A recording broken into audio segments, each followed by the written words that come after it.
अस्सलाम वालेकुम स्टूडेंट्स। आज हम लोग चैप्टर नंबर 10th क्लास की बुक का करने जा रहे हैं और उसमें जो टॉपिक हम लोग डिस्कस करेंगे वो रिजर्व वर्ड्स हैं, वेरिएबल्स हैं। देखिएगा बेटा, रिजर्व वर्ड्स क्या होते हैं? ये रिजर्व वर्ड्स क्या होते हैं? जिसको पहले किसी खास पर्पस के लिए रिजर्व करके रखा जाए। ठीक है, ऐसे वर्ड्स को हम किसका नाम देते हैं? Reserve words. रिजर्व वर्ड्स का हम लोग एक और भी नाम देते हैं, उसको हम कहते हैं कीवर्ड्स। ठीक है, reserve word is also called keywords. तो बेटा the words which have predefined meaning in a basic are called reserved word, जिसका पहले से कोई खास पर्पस डिफाइन किया जा चुका होता है। We cannot redefine for any other purpose, हम किसी और मकसद के लिए उसको इस्तेमाल नहीं कर सकते। इसी तरह देखिएगा, ये कुछ रिजर्व वर्ड के हमारे पास एग्जांपल्स हैं जो हम प्रोग्राम बनाते वक्त इस्तेमाल करेंगे। कुछ ऐसे अल्फाज, कुछ ऐसे वर्ड्स इनका एक स्पेसिफिक मीनिंग होगा। सपोज डेट ये हमारे पास एक बेटा प्रिंट है। Print is use for output. जब भी हम लोगों ने प्रोग्राम की आउटपुट को चेक करना होगा तो then we can use this one word print. और अगर हमने किसी वेरिएबल्स को कोई वैल्यूज देनी है तो इनपुट। ये फॉर और वाइल हम लूप के लिए इस्तेमाल। और अगर कोई कंडीशन चेक करनी है तो इफ। कोई सर्कल बनाना चाहते हैं तो उसके लिए सर्कल का वर्ड लिखेंगे। ठीक है, तो ऐसे अल्फाज जो किसी स्पेसिफिक पर्पस के लिए इस्तेमाल किया जा सके। ठीक है, ऐसे वर्ड्स को हम किसका नाम देते हैं? रिजर्व वर्ड्स का। ठीक है, और ये हमारे पास हम आगे जितनी भी प्रोग्रामिंग करेंगे कुछ स्टेटमेंट्स वगैरह आएंगी और जिसका हमें कोई ख़ास पर्पस होगा और उसको स्पेसिफिक पर्पस के लिए हमें यूज़ करना पड़ेगा। ठीक है, याद रखिएगा reserve word is also called keywords. अच्छा बेटा, ये देखिएगा ज़रा, वेरिएबल्स। वेरिएबल्स का वर्ड निकला है वेरिएशन से। वेरिएबल का वर्ड निकला है वेरिएशन से। ठीक है, वेरिएशन का मतलब होता है जो चेंज हो सके, जिसकी वैल्यूज तब्दील की जा सके। ठीक है, द वेरिएबल एक्चुअली क्या होता है कि वेरिएबल की एक्चुअल डेफिनेशन लिखी गई है। Variable is the name of memory location, और memory location mean memory cells which are used to store the program's input data and its computational result during the program execution। ठीक है बेटा, variables क्या होते हैं? मेमोरी लोकेशंस के name होते हैं जहां पर हम लोग डेटा को स्टोर करते हैं।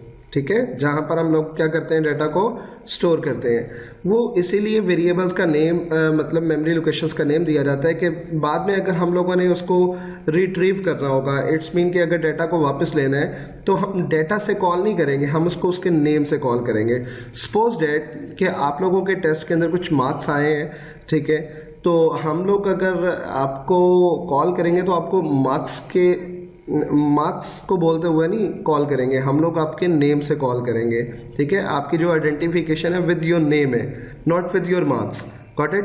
सो इसीलिए हमारे पास मेमोरी लोकेशंस के नेम होते हैं। ठीक है, जिसको हम वेरिएबल्स कहते हैं। वो वेरिएबल्स आप लोगों ने देखिए एक्स वाई जी एटसेट्रा, इस तरह के कुछ भी हम लोग नेम्स यूज कर सकते हैं। ठीक है जी, हर प्रोग्रामिंग लैंग्वेज में वेरिएबल्स के नेम को राइट करने के कुछ रूल्स होते हैं, उसको भी हम डिस्कस करते हैं।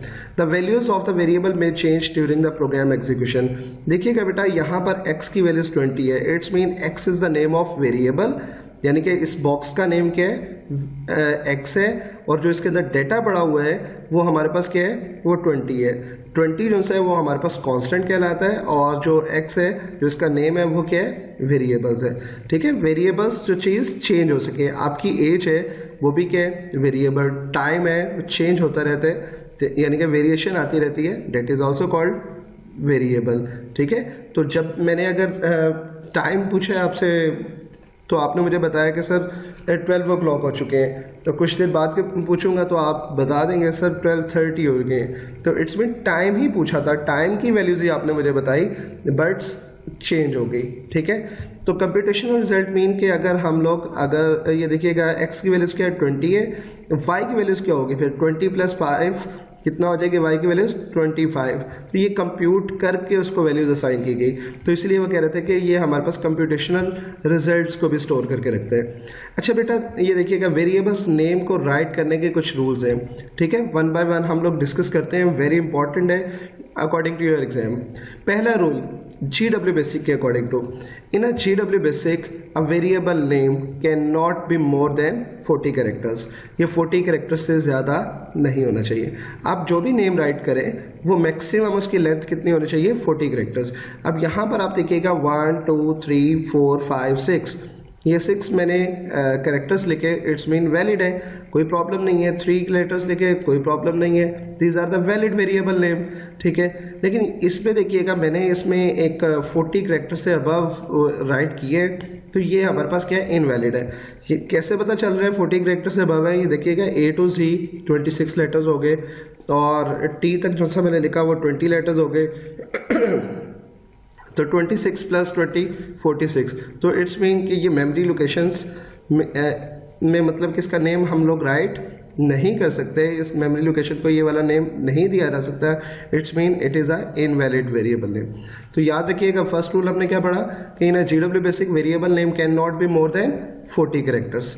और नेक्स्ट देखिएगा रूल है, the variable name may contain alphabets both upper case and lower case. Upper case mean capital alphabets, lower case mean small alphabets, numbers आ सकते हैं, डेसिमल पॉइंट आ सकते हैं, ठीक है। यहाँ पे देखिएगा मैंने वैलिड एक लिखा, अदनान स्पीक लिखा, तो A कैपिटल है और बाकी स्मॉल लेटर्स हैं, S कैपिटल है, बाकी स्मॉल लेटर्स है, तो no problem, it's a valid. Upper case lower case दोनों हमारे पास इसके अंदर आ सकते हैं। और इसमें देखिएगा पाकिस्तान लिखा और नंबर मैंने राइट किया बट एट द एंड, ठीक है। नंबर्स को भी हम राइट कर सकते हैं बट एट द एंड, ठीक है। That is also called valid variable name, ठीक है। इनवैलिड में पाकिस्तान 2+3 ये मैथमेटिकल ऑपरेशन इसके अंदर वेरिएबल में नहीं आ सकते, ठीक है। और यहाँ पे देखिएगा कि 29 ये था, लेकिन फर्स्ट लेटर हमारे पास क्या होना चाहिए, हमेशा अल्फाबेट्स होना चाहिए। नेक्स्ट आप देखिएगा, the first character in a variable name must be an alphabet.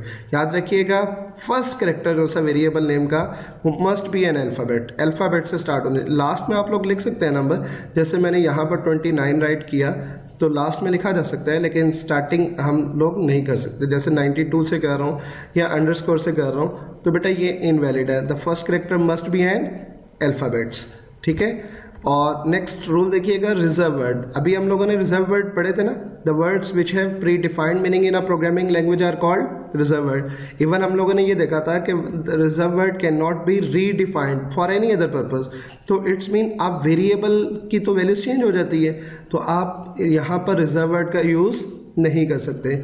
अब ये एक मैंने वैसे ही लिखा है हेलो प्रिंट, तो इट्स मीन के वेरिएबल हो सकते हैं। गोइंग, ठीक है, हो सकते हैं। 4 जैसे मैंने वहाँ पर अली यूज़ किया था, ABCDEF यूज़ किया था, तो बेटा ये वेरिएबल नेम हो सकते हैं। लेकिन ये प्रिंट गो टू 4 आपने रिजर्व वर्ड की एग्जांपल्स में देखा था कि बेटा ये वाले जो से वर्ड्स हैं ऐसे, तो ये हमारे पास स्पेशल वर्ड्स हैं, स्पेशल पर्पज़ के लिए प्रोग्रामिंग में यूज़ करेंगे, किसी और पर्पज़ के लिए यूज़ नहीं कर रहे। तो बेटा जी अगर इसका वेरिएबल के तौर पर इसको हम यूज़ करने की कोशिश करेंगे तो ये हमारे पास क्या हो जाएगा, इनवैलिड हो जाएगा, ठीक है। ये क्या होगा बेटा, इनवैलिड होगा, ठीक है। 4th रूल आपने कौन सा पढ़ा, reserve word can not be used as a variable name. बेटा 5th one, blank space are not allowed in a variable name. Adnan speaks में कोई ब्लैंक स्पेस नहीं है, ठीक है। अदनान मजीद में कोई ब्लैंक स्पेस नहीं है। ABC XYZ में कोई ब्लैंक स्पेस नहीं है। अदनान स्पेस और स्पीक्स इसमें स्पेस है, इसलिए ये इनवैलिड है। एक्चुअली प्रॉब्लम ये होता है कि जब कंप्यूटर का जो कंपाइलर है वो जब देखता है कि भाई ये तो वो कंफ्यूज हो जाएगा इसके बारे में ना, कि भाई ये कोई 2 नेम्स हैं, ये 1 नेम है, कितनी मेमोरी लोकेशंस मैंने रिजर्व करनी है, कितनी मेमोरी लोकेशंस को नेम देने हैं, 2 को देने हैं, 1 को देने हैं, ठीक है। वो यहाँ पर कंफ्यूज रहता है, तो इस वजह से वो इसको एक्सेप्ट नहीं करता।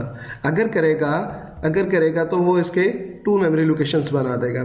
लेकिन याद रखिएगा ब्लैंक स्पेस आप लोगों ने अलाउ नहीं करनी। Blank space is not allowed in a variable name. जब भी आपने वेरिएबल नेम लिखने तो ब्लैंक स्पेस यूज नहीं करनी। लास्ट वन देखिएगा, however the last character of the variable name may be a special type declaration characters indicating the type of variable. कुछ ऐसे वेरिएबल जिसमें हमें टाइप बताने पड़ती है कि हम किस टाइप का डाटा स्टोर करना चाह रहे हैं। देखिएगा बेटा, अगर नंबर ऑफ चिल्ड्रन काउंट करने हैं तो हमें पता है कि भाई कभी भी कोई भी अगर यूज़र डाटा इनपुट कर रहा है तो वो ऐसा ना करे कि वो total number of students count कर रहा है क्लास में और एट द एंड लिख दे जनाब कि सर हमारे पास 25.7 स्टूडेंट्स बैठे हुए हैं। इज़ इट पॉसिबल बेटा? नॉट।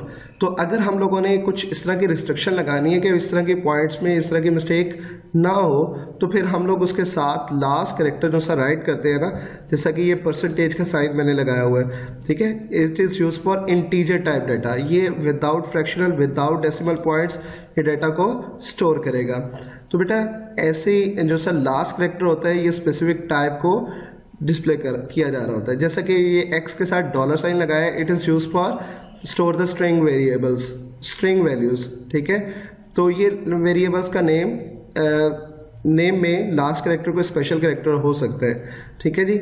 यहाँ पर डॉलर साइन एक्स है और पाकिस्तान राइट करे, डॉलर साइन पहले आ रहा है। हमने ये बोला कि last character of the variable, x variable है और एक्स का लास्ट करेक्टर फिर कौन सा आ रहा है? Dollar sign. यहाँ पे तो पहले आ रहा है, इस वजह से ये क्या है? इनवैलिड है। एक्सक्लेमेशन सेंटर में आ रहा है, ठीक है, सिंगल प्रिसिशन के लिए यूज करते हैं, तो लेकिन ये सेंटर में आना चाहिए, अगर लास्ट में होता तो ये वैलिड हो जाता, ठीक है बेटा। तो ये कुछ टाइप डिक्लेरेशन कैरेक्टर्स हैं जिसके बारे में बता रहे थे कि last character of the variable name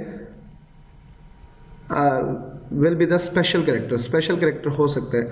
जैसा कि डॉलर साइन मैंने आपको बताया था स्ट्रिंग वैल्यूज के लिए, स्ट्रिंग मीन कोई sequence of characters you can say that कि नेम हो गया या कोई ऐसी चीज़ें जो मतलब कि एज इट इज़ राइट करना चाह रहे हैं टेक्स्ट की फॉर्म में, तो उसको कहा जाता है, ठीक है जी। और ये स्ट्रिंग वेरिएबल है, name dollar sign string length, जितने करेक्टर्स होंगे उसके अकॉर्डिंग टू वो रिजर्व कर लेगा। परसेंटेज का साइन यूज करते हैं तो ये इंटीजर वेरिएबल के लिए इस्तेमाल किया जाता है। जैसा कि ये देखिएगा वैलिड वेरिएबल नेम लिखा गया है, मार्क्स और लास्ट में परसेंटेज, और कितने बाइट्स मेमोरी स्पेस ये लेता है? 2 बाइट्स मेमोरी स्पेस, ठीक है। कितने बाइट्स मेमोरी स्पेस लेते हैं? 2 बाइट्स। और इसी तरह सिंगल प्रिसिशन है, एवरेज, और ये वैलिड वेरिएबल नेम। याद रखिए कि एमसीक्यूज में ये चीज़ें पूछी जा सकती हैं कि ये हमारे पास 4 बाइट्स मेमोरी लोकेशंस रिजर्व कर रहे होते हैं। डबल प्रिसिशन वेरिएबल है, एरिया हैश और 8 बाइट्स, ठीक है बेटा। ये टाइप डिक्लेरेशन कैरेक्टर्स की बात कर रहे थे, जो लास्ट वाला पॉइंट था। However the last character of the variable name may be a special type declaration character indicating the type of variable, ठीक है। वो ये वाले हम लोग इस्तेमाल कर सकते हैं। टाइप डिक्लेरेशन कैरेक्टर्स क्या थे? वो रिप्रेजेंट करता है टाइप ऑफ द वेरिएबल, कि किस टाइप का डेटा आप लोग इसमें स्टोर करवाएंगे, ठीक है। यानी कि हम कह सकते हैं assigning the memory location to the variable. इस कैरेक्टर्स के अकॉर्डिंग टू, ये जो से हमारे पास कैरेक्टर्स हैं, इनके अकॉर्डिंग टू मेमोरी लोकेशन उनको रिजर्व कर दी जाएगी, ठीक है बेटा। तो इस लेक्चर को अच्छे तरीके से आप लोग देखिएगा और याद भी कीजिएगा। अपना ख्याल रखिएगा। नेक्स्ट लेक्चर में मिलते हैं। अल्लाह हाफिज़।